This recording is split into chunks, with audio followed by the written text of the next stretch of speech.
Olá, meu nome é Leonardo Cruz Alexandre, para quem não me conhece, eu sou médico residente aqui nos Estados Unidos e hoje eu vou estar falando um pouquinho sobre as diferenças entre fazer residência no Brasil e residência aqui nos Estados Unidos. Se você não está inscrito no canal, clica no botão ali embaixo para se inscrever e ativa o sininho também para não perder nenhuma notificação. Se você quiser avançar um pouco mais no processo e entender melhor como se faz para trabalhar aqui nos Estados Unidos, se cadastre também na imersão que a gente vai estar realizando, a imersão Médico na América, onde são 3 aulas gratuitas sobre todo o processo do USMLE e sobre como atuar como médico aqui nos Estados Unidos. O link vai estar na descrição, então não perde essa oportunidade e cadastre o seu e-mail para entrar na lista de espera e não perder essa chance. Primeiro, quando a gente fala de residência médica, então, entre as diferenças de Brasil e Estados Unidos, eu acho que uma das mais simples é a questão de tempo de residência. No geral, as residências aqui nos Estados Unidos são um pouco mais longas que as do Brasil. No geral, é 1 ano, às vezes 2 anos mais longas, às vezes é o mesmo tempo que no Brasil. Eu vou dar alguns exemplos. Internal Medicine, que seria clínica médica no Brasil,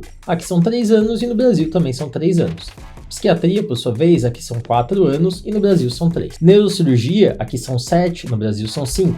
Então, como você pode perceber, no geral é a mesma coisa ou 1 ou 2 anos a mais. Dificilmente, na verdade eu não conheço nenhuma exceção que foge a essa regra. Eu não conheço nenhuma residência que seja mais curta aqui do que no Brasil, então no geral é a mesma coisa ou um pouquinho para cima. Uma diferenciação importante também quando a gente fala de residência médica dos Estados Unidos versus do Brasil são as rotations que a gente faz, as rotações por especialidades. E por que eu estou falando isso? Aqui nos Estados Unidos as coisas são muito mais uniformes. Quando você entra numa residência médica, existe um órgão chamado ACGME que ele coordena todas as residências do país. Esse órgão cria requerimentos para cada especialidade que as residências são obrigadas a seguir. Eu vou dar alguns exemplos. Para psiquiatria, por exemplo, que é a minha área, você é obrigado a ter 1 ano de outpatient, ou seja, 1 ano de clínica de forma contínua durante a residência de psiquiatria. A residência tem 4 anos, então pelo menos 1 ano tem que ser contínuo de clínica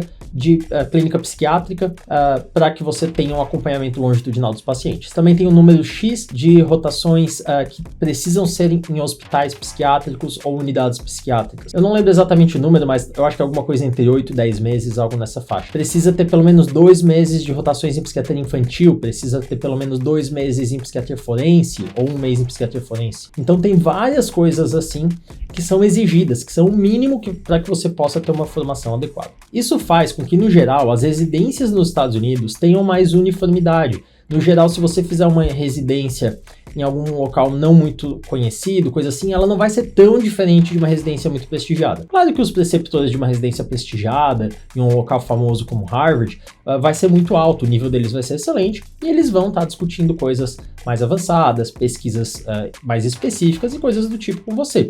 Mas as rotations, as rotações que você vai fazer, os estágios que você vai fazer, vão ser muito semelhantes porque eles são exigidos, eles são requerimentos. No Brasil, por outro lado, essas exigências são mais abertas e, pelo menos até onde eu sei, não existem exigências tão específicas quanto existem aqui em relação a esse ACGME. Claro que existem muitas residências excelentes no Brasil, porém existem muitas residências que são muito ruins no Brasil. E isso se dá pela falta de uniformidade que a gente tem dentre os programas, dentre os hospitais, dentre a forma como as coisas funcionam. Então, eu diria que as residências aqui nos Estados Unidos têm uma menor variação entre a pior delas e a melhor do que existe no Brasil, a variação entre a melhor e a pior residência, por exemplo. Uma coisa que é importante a gente falar quando a gente fala de residência aqui nos Estados Unidos é só você entender o global do processo para você ser médico aqui. Para brasileiro é fácil, né? A gente faz a faculdade no Brasil, se forma no ensino médio, faz faculdade de medicina, faz as provas, estágios, etc., revalida aqui, começa a fazer residência e depois você atua. Para o americano é mais complicado que isso. Eles precisam fazer algo chamado undergrad, que seria uma graduação inicial. Depois eles precisam aplicar para a faculdade de medicina, que é considerado o nível de doutorado, que são mais 4 anos, então 4 anos de undergrad, depois 4 anos de faculdade de medicina, e aí depois você pode sim entrar para residência. Então o tempo para você ser médico, para entrar na residência aqui nos Estados Unidos é mais ou menos 8 anos, pelo menos 8 anos, né, no mínimo. E aí depois tem mais a residência. Enquanto que no Brasil a gente se forma, faz os 6 anos de faculdade e já pode atuar livremente, já pode revalidar, já pode fazer o que quiser. Então no Brasil é até mais rápido. Uma coisa que é interessante lembrar também é que quando a gente vem para cá como brasileiro, no geral a gente não tem tanta dívida ou não tem dívida. Não é incomum os médicos americanos se formarem com $300 mil de dívida, às vezes $400 mil de dívida. Então isso faz com que a gente tenha mais dificuldade no começo, mas depois essa parte financeira a gente consegue se dar muito bem pela falta de dívidas que acaba ajudando bastante, principalmente no começo. Apesar de tudo isso que a gente já falou, talvez a maior diferença entre residência no Brasil e residência nos Estados Unidos seja a forma de entrada, a forma de seleção, o processo de seleção para que você entre na residência. No Brasil é muito mais simples, você faz prova, você faz lá a prova de residência, depois sai um ranking, às vezes tem alguma entrevista simples e tal,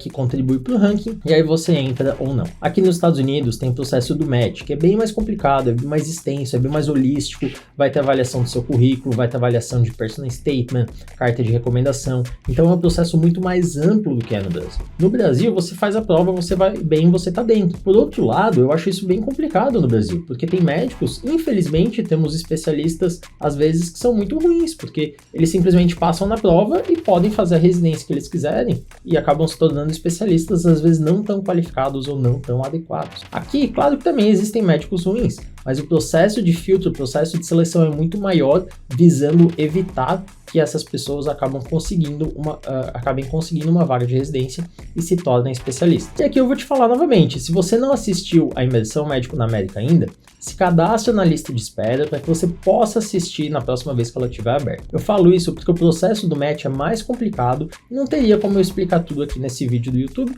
porque acaba tendo muitas variáveis e bastante coisa para a gente discutir. Existem também diferenças do treinamento clínico que você vai ter nos dois países. Como eu falei antes, no Brasil existem residências excelentes, mas infelizmente tem residências que não vão te dar supervisão adequada. No geral, você vai ser utilizado puramente como carga de trabalho e vai ter que aprender tudo na prática, sem nenhum auxílio, sem nenhuma supervisão. Isso não acontece aqui, e até por questões legais do hospital e de cobrança e coisas do tipo, o preceptor precisa estar junto, precisa fornecer supervisão. Então você vai ter um acompanhamento muito maior, principalmente no início, para que você se sinta mais à vontade depois. Um exemplo clássico com procedimentos, eu acho que aqui representa muito bem. Aqui nos Estados Unidos, para você colocar acesso central, por exemplo, você precisa primeiro assistir vários de algum preceptor, de alguém que tenha certificação, depois você começa a fazer com o auxílio dessa pessoa, você vai auxiliando, depois você começa a fazer supervisionado, e depois quando você consegue alguma sem supervisão, aí você ganha uma certificação e aí você pode colocar linhas arteriais, linhas centrais de forma independente. Senão você não está autorizado a fazer isso sozinho. Então eu acho que isso demonstra bem como o sistema é muito mais regulamentado, o sistema é muito mais rígido no sentido de que você tem que ter um treinamento adequado, uma supervisão adequada para poder estar realizando procedimentos, para poder estar fornecendo o melhor que o paciente possa ter. A gente sabe que no Brasil isso nem sempre acontece, infelizmente. Muitas residências têm um nível baixíssimo de supervisão. Então nisso, aqui os Estados Unidos acaba sendo bem mais interessante. Os casos clínicos que nós vemos aqui nos Estados Unidos, no geral, muitas vezes são parecidos com os que vemos no Brasil. Existem algumas diferenças culturais, geográficas, sempre tem algumas diferenças. E uma coisa que acaba sendo diferente também é que aqui tem uma medicina mais global. Então existem pessoas de países diferentes que têm maior determinação até algum tipo de doença. Então você acaba precisando aprender um pouco sobre isso e praticar uma medicina um pouco mais universal, um pouco mais global. Por último, em relação às diferenças de residência médica no Brasil e nos Estados Unidos, a gente pode falar sobre pesquisa, que muda bastante entre Estados Unidos e Brasil. Quando falamos de pesquisas e publicações, os Estados Unidos saem muito na frente em relação ao Brasil. Aqui é muito mais fácil você publicar, é muito mais fácil você estar atuando com pesquisa do que é no Brasil. Aqui as coisas são mais simples, as coisas andam mais rápido, tem mais incentivos. Sempre você vai ter preceptores, supervisores que estão interessados em pesquisa e vão adorar ter a sua ajuda e vão adorar estar te mentorando e estar te auxiliando para que você possa auxiliar em pesquisas e estar avançando nessa parte, se você tiver interesse nisso. Aí um ponto importante que é sempre bom lembrar é a questão salarial da residência, né? Que isso muda bastante as nossas qualidades de vida quando estamos na residência, quando somos residentes. No Brasil, o salário é mais ou menos R$3.000 e alguma coisa, 3.700, algo nessa faixa, aumentou um pouco desde o meu tempo. E aqui nos Estados Unidos é mais ou menos $60 mil por ano, que dá líquido mais ou menos $4 mil por mês. Existe uma diferença brutal de você viver com $4 mil por mês nos Estados Unidos e com menos de R$4.000 por mês no Brasil.